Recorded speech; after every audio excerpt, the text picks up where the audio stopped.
Okay, I'm taking a break from working on the frets. They're coming along. I picked up some automotive buffing compound, and it really did a nice job on that one. So we'll take care of the rest here. But I'm chomping at the bit. I wanted to get into the electronics portion. So I stripped off all the protective paper towels and tape to take a look at the pickups initially. And you can see, let's see here. There we go. You can see how corroded the mounting screws are. The magnet slugs here are fine, but the pole pieces on this side are all boogered up. So we're going to have to figure out if, holy moly, oh geez Louise, oh that's not good. Oh, here we go.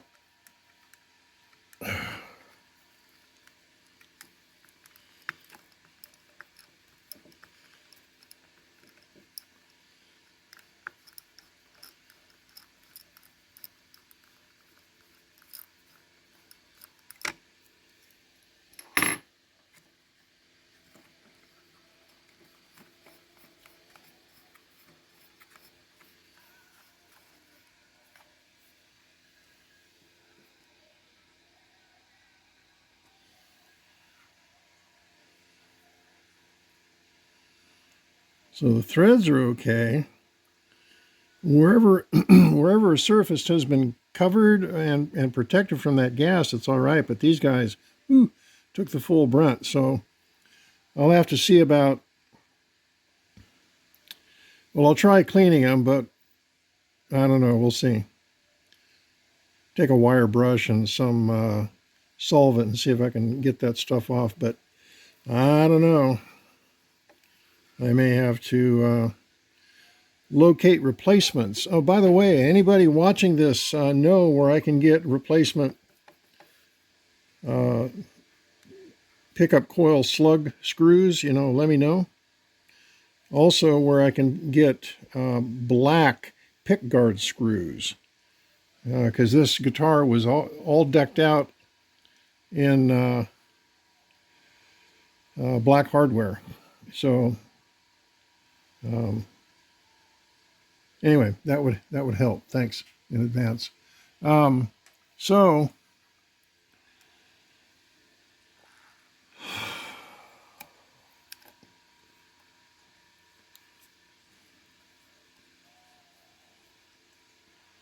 taking that guy out.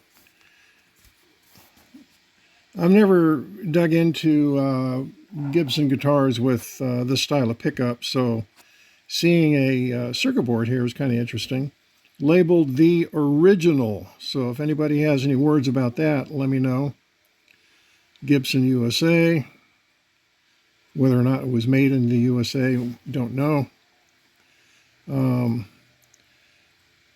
One thing I noticed is the color of the tape is very distinctively changed, where the gas could get at the material. Now I don't know if that's part and parcel of a aged pickup from 1988. Don't know. But anyway, 4-wire, and this switch here, the volume control, is push. And I did some checking with my own meter, and it appears this is, what's the right word? Not coil split, but coil tap. One coil gets grounded, because I could see the leads heading down toward ground.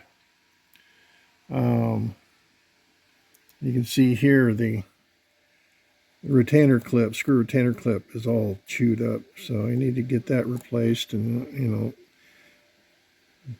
that's all buggered up. So kind of different. With the switch in the down position, selecting this guy only, in other words, not hooked up to that pickup. The resistance between the red and the black was about 13K.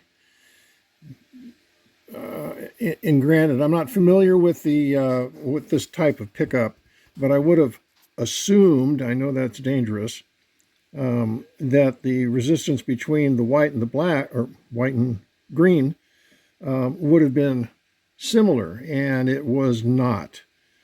It was about half of that. So again, I could see the action with the push-push switch taking this coil out, but I kind of expected to see similar resistances. So I don't know what that means. I'm going to have to do my Google Foo and look up the specs on a Gibson USA, the original, and see if I can find anything on that.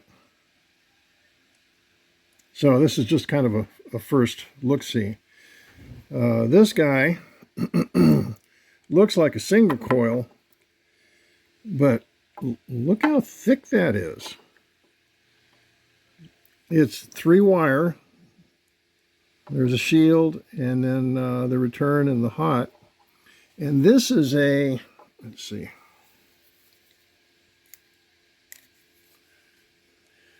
an OBL from West Germany. OBL 450. I have no idea what that is, and it looks like it's completely sealed, which I would have loved to be able to look inside, but I don't think that's going to happen. The solder work and traces on that board, they're not 8 or 8 up, but it's just age. So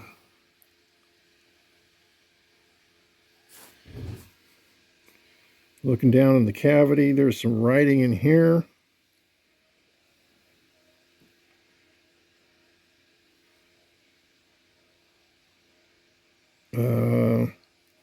CH looks like, and then a scribble. So if anybody knows anything about that, let me put in the comments. Let me know, please. Okay. Last, you can see the damage that has occurred. Oh, I guess that's not going to work. Has occurred to the hardware on this pot, so I need to get that off and see if I can take care of that. The switch shaft is boogered up. This guy seems to be pretty okay. The hardware down here, and then the neck or the bridge posts